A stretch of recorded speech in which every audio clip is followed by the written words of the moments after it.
السلام علیکم پیارے ناظرین۔ بعض مرد کہتے ہیں کہ بیوی دوبارہ مل جاتی ہے، لیکن والدین بہن بھائی دوبارہ نہیں ملتے۔ بے شک پر آپ نے کبھی سوچا ہے کہ عورت کے بھی تو بھائی بہن اور والدین ہوتے ہیں نا؟ یا پھر عورت مشروم کی طرح خودرو ہے؟ ایسے بھائیوں سے گزارش ہے کہ جیسے آپ کو اپنے بہن بھائی اور والدین پیارے ہیں، ایسے ہی سب کو اپنی بہن بیٹی بہت پیاری ہوتی ہے۔ ایسی سوچ والے کو کوئی دوبارہ تو کیا پہلی بار بھی اپنی بیٹی نہیں دے گا۔ نہ کسی کے پاس فالتو ہوتی ہیں بہنیں بیٹیاں۔ اگر یہی بات کوئی آپ کی بہن یا بیٹی کے بارے میں بولے تو پھر کیسا محسوس ہوگا؟ اس لیے اپنی سوچ کو بدلیں۔ بہن بھائی، ماں باپ اور بیوی بچوں کا سب کا اپنا اپنا مقام اور حق ہوتا ہے۔ سب کا خیال رکھیں، سب سے پیار کریں، سب کا احترام کریں۔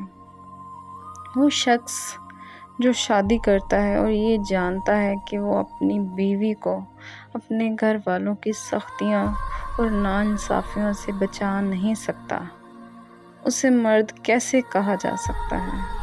اگر آپ اپنے والدین کی سختیوں اور ان کے ظلم کے سامنے کمزور ہیں تو شادی نہ کریں۔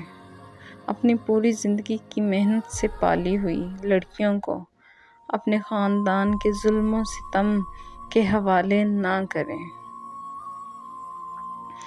آپ کی شخصیت کمزور ہے اور آپ والدین کے حقوق اور بیوی کے حقوق کے درمیان فرق کرنا نہیں جانتے تو شادی نہ کریں۔ اگر آپ اپنے والدین کو نہیں کہہ کر ان کی غلطیوں کو روکنے کی ہمت نہیں رکھتے اور اپنی بیوی کو محبت اور تحفظ فراہم نہیں کرتے تو شادی نہ کریں۔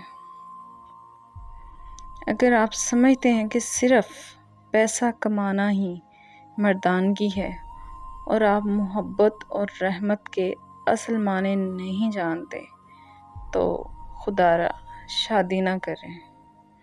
شکریہ۔